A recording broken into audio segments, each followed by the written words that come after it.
দেহরূপী রথে ব্রহ্ম যখন আসেন। নমস্কার, আমি অর্চনা। জয় জগন্নাথ। আজকে রথযাত্রার এই পুণ্য লগ্নে জগন্নাথ দেবের রথযাত্রা নিয়ে কিছু তথ্য আপনাদের কাছে শেয়ার করব। তাই আজকের এই ভিডিওটি যদি ভালো লাগে তাহলে অবশ্যই লাইক করবেন এবং অনেকের মধ্যে শেয়ার করে দেবেন।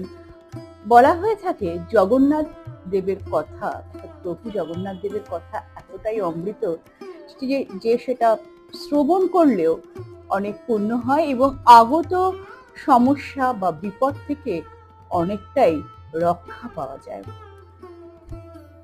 রথযাত্রা লোকারণ্য মহাধুমধাম, ভক্তেরা লুটায় পথে করিছে প্রণাম। পদ ভাবে আমি দেব, রথ ভাবে আমি, মূর্তি ভাবে আমি দেব, হাসেন অন্তর্যামী। পুরাণে জগন্নাথ দেব বলরাম ও সুভদ্রাকে বিরাট শুদ্ধাত্রা অন্তর্যামী শুদ্ধির প্রতীক হিসাবে মানা হয়েছে। বলরাম হলেন বিশ্ব, সুভদ্রা হলেন তৈজস, জগন্নাথ দেব হলেন প্রাজ্ঞ এবং সুদর্শন তুরীয়র প্রতীক হিসাবে পুরাণে চিহ্নিত করা হয়েছে। এরা হলেন চার বেদ। স্কন্ধ পুরাণে জগন্নাথ দেব হলেন সামবেদ, বলরাম হলেন ঋগ্বেদ, আর সুভদ্রা দেবী হলেন যজুর্বেদ, আর সুদর্শন হলেন অথর্ববেদ।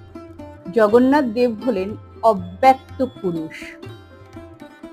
জগন্নাথ দেব ইচ্ছে স্বরূপিণী শক্তি সুভদ্রা ও বিরাট রূপী শক্তি বলরামের মধ্য দিয়ে প্রকাশিত হয়েছেন। জগন্নাথ দেব হলেন ঘন নীল, পৃথিবীর যাবতীয় প্রকাশ তার মধ্যে পরিলক্ষিত হয়েছে। সুভদ্রা দেবী হলেন ঐতিহ্যের প্রতীক, পীতবর্ণ। বলরাম হলেন শুভ্র, ক্ষমতার প্রতীক। তারাই আসীন হন রথে। চলুন সেই রথযাত্রা নিয়ে আজ কিছু কথা আপনাদের সাথে শেয়ার করি।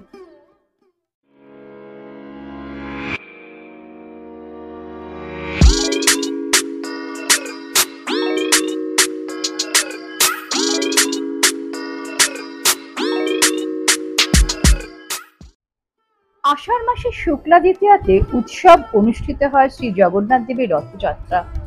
ব্রহ্মপুরাণ, স্কন্ধ পুরাণ ও কপিল সংহিতায় এর উল্লেখ পাওয়া যায়। ভারতবর্ষের এক অতি প্রাচীন উৎসব হল রথযাত্রা। ব্রহ্মপুরাণ, পদ্মপুরাণ ও স্কন্ধ পুরাণে এর বিস্তৃত বিবরণ দেওয়া হয়েছে। এমনকি কপিল সংহিতাতেও রথযাত্রার উল্লেখ রয়েছে। ভারতের বিভিন্ন রাজ্যে তো বটেই, এমনকি ইস্কনের দৌলতে পৃথিবীর নানা প্রান্তে রথযাত্রা পালিত হয়ে থাকে। ভারতের প্রাচীনতম রথ হলো পুরীর রথ। প্রাচীনতার দিক থেকে দ্বিতীয় হলো হুগলি জেলার মহেশের রথ। কৌলিন্য, জাঁকজমক ও জনসমারোহের হিসাবে সর্বাপেক্ষা উল্লেখযোগ্য হলো পুরীর রথ। এখানে বৈশিষ্ট্য হলো অন্য সব জায়গায় রথযাত্রা একটা রথ দেখা গেলেও এখানে কিন্তু তিনটি রথ দেখা যায়। জগন্নাথ দেব, বলরাম ও সুভদ্রা পৃথক পৃথক রথে আরোহণ করে থাকেন। সারা বছর পুরীর মন্দিরে জগন্নাথ দেব পূজিত হলেও সেখানে সকলের প্রবেশাধিকার ছিল না। তাই আপামর জনসাধারণ যাতে জগন্নাথ দেব দর্শন করতে পারে তার জন্যই এই রথযাত্রা, অর্থাৎ জগন্নাথ দেবের গুন্ডিচা যাত্রা। সুত সংহিতায় আছে, রথে তো বামনং দৃষ্টা পুনর্জন্ম ন বিদ্যতে। তাই সকলে সহজে পুনর্জনের জন্য রথের রশি একটু ছুতে পাগল হয়ে ওঠে। কপিল সংহিতায় উল্লেখ করা হয়েছে, গুন্ডিচক্ষং মহাযাত্রা যে পশ্যন্তে মুদনীতা সর্বপাপ বিনির্মুক্তান্তে জানতে ভুবনং মম। অর্থাৎ গুন্ডিচা যাত্রায় যে ব্যক্তি আমায় দর্শন করবে সে কালক্রমে সর্বপাপ থেকে মুক্ত হয়ে আমার অর্থাৎ জগন্নাথ দেবের ভুবনে যাবে। আর এই জন্যই আজও রথযাত্রার দিন ছোট ছোট শিশুরা রাস্তায় যে রথ নিয়ে বের হয় তার রশি একটু টানতে বা স্পর্শ করতে দেখা যায় পথ চলতি লোকেদের অনেককেই। এই যেন এক অনন্ত যাত্রা, যেন মানুষকে মনে করাতে চায় যে জীবনের যাত্রা কখনো থেমে থাকে না, সময়ের সঙ্গে সঙ্গে তা চলতে থাকে। জগন্নাথ দেবের রথযাত্রা যেন সেই সময়ের যাত্রাকেই সূচিত করে, জীবনের চলমানতাকে বোঝায়। জগতের নাথ তার অগ্রজ বলরাম ও অনুজা সুভদ্রাকে সঙ্গে নিয়ে এবং অবশ্যই আপন সুদর্শনকে সাথে নিয়েই রথে অধিষ্ঠিত হয়ে মূল মন্দির থেকে গুন্ডিচা মন্দির দিকে যাত্রা করেন এবং গুন্ডিচা মন্দির থেকে তারা প্রত্যাবর্তন করেন আষাঢ়ের শুক্লা দশমীর দিন। রথযাত্রার কারণ যদি অনুসন্ধান করা যায় তাহলে দেখা যাবে যে মন্দিরে আবদ্ধ না থেকে প্রভু জগন্নাথ দেব জগৎজনের কাছে, জগৎজনের মাঝে প্রকট হওয়ার জন্যই তিনি মন্দির থেকে বেরিয়ে আসেন। লক্ষ লক্ষ ভক্তকে দর্শন অভিলাষী ভক্তদেরকে দর্শন দিয়ে তিনি তাদেরকে আপন করে নেন, অর্থাৎ তিনি মানবকুলকে তিনি নিজের করে নিয়েছেন বা নিজের করে নেন এই রথযাত্রার সময়। আছে রাজা কংস বৃন্দাবনে রথ পাঠিয়েছিলেন দুই ভাই অর্থাৎ শ্রীকৃষ্ণ ও বলরামকে মথুরায় নিয়ে আসার জন্য, এবং তাদের সারথি ছিলেন আক্রূর। অবশ্যই কংসের উদ্দেশ্য ছিল দুই ভাইকে হত্যা করার। পরবর্তীকালে এই দিনটিকেই রথযাত্রার দিন হিসাবে চিহ্নিত করা হয়েছিল এবং স্বয়ং জগন্নাথ দেব এই দিনটিকেই রথযাত্রার দিন হিসাবে নির্ধারণ করেছিলেন।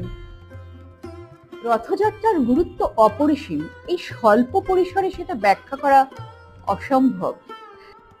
জগন্নাথ দেবের রথ হচ্ছে গিয়ে মানব দেহ অর্থাৎ আমাদের শরীর, আর তার রথী বা সারথী হলেন স্বয়ং জগন্নাথ দেব। রথটি তৈরি হয় 206টি কাঠ দিয়ে, ঠিক যেমন আমাদের মানব দেহে হাড়ের সংখ্যা 206।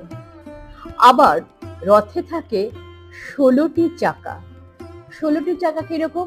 5টি জ্ঞানেন্দ্রিয়, 5টি কর্মেন্দ্রিয় আর 6টি রিপু, অর্থাৎ টোটাল 16টা আমাদের মানব দেহেই রয়েছে। আমরা রথে যে সুবিশাল রশিটি দেখে থাকি সেটা হচ্ছে মানুষের মন, আর রথের যে সারথি স্বয়ং জগন্নাথ দেব অর্থাৎ আমাদের এই দেহের যে সারথি তিনি হলেন স্বয়ং জগন্নাথ দেব।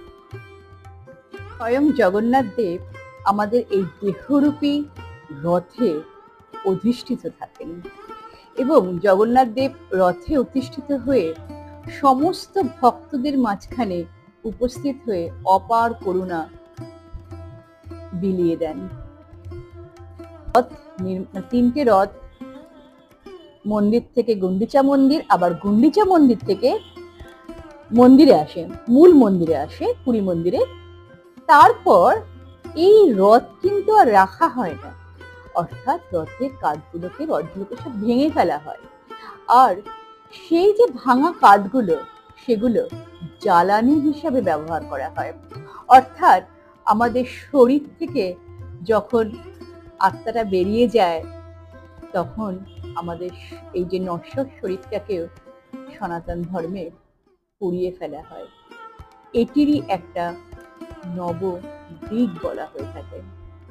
জগন্নাথ দেব নিজেই পরম বিস্ময়।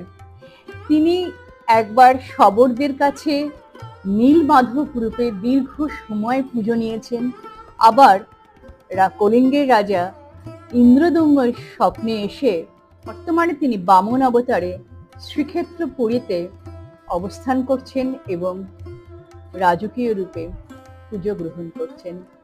সত্যিই তার অপার লীলা। তার বিষয়ে এত কিছু জানার আছে যে সেটা এই অল্প পরিসরে ব্যাখ্যা দেওয়া সত্যিই সম্ভব নয়। তবে ছোট্ট পরিসরে স্বয়ং জগন্নাথ দেব ও তার রথের মাহাত্ম্য আজ এই পর্যন্ত। ভালো থাকবেন, সুস্থ থাকবেন ও আনন্দে থাকবেন।